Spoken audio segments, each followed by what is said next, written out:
এইমাত্র স্নান করে চলে আসলাম রান্না করে। আর এই দেখতেই পাচ্ছ আমার চুলগুলো পুরো ভিজা। তো তার মধ্যে চুলগুলো তো বাঁধতে পারবো না, তো এখন ভাবলাম চুলগুলো একটু হাঁটিয়ে নিই, না হলে তো পুরো ঘরে চুল পড়ে যাবে। তো এখন রান্না করব, আজকে রান্নার পালা। আজকে কী রান্না করব আমার নিজের মুখ থেকেই শুনে নাও ঝটপট করে। আরে এটা বলছি না, আমি আজকে অনেক স্পেশাল খাবার, যেটা সবার ভীষণ ফেভারিট।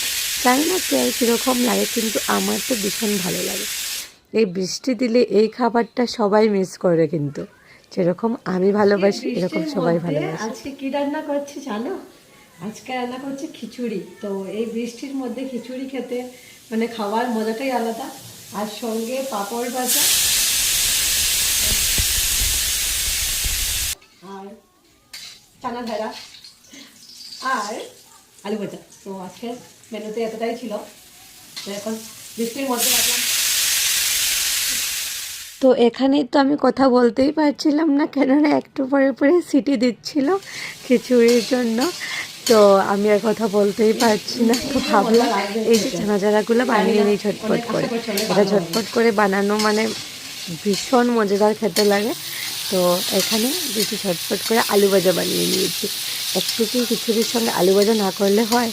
রক্সি পাপ্পার রিভিউ শুনবে এখন। এই যে চানাচারা রান্না করেছি তোমার জন্য খিচুড়ি, তো আমাকে খেয়ে বলো কেমন হয়েছে।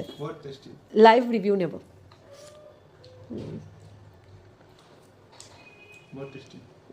কিরকম? 10 মধ্যে আউট অফ 11 দিতে পারবো না, 10 দেব। সত্যি? Very tasty. আচ্ছা ঠিক আছে, থ্যাংক ইউ।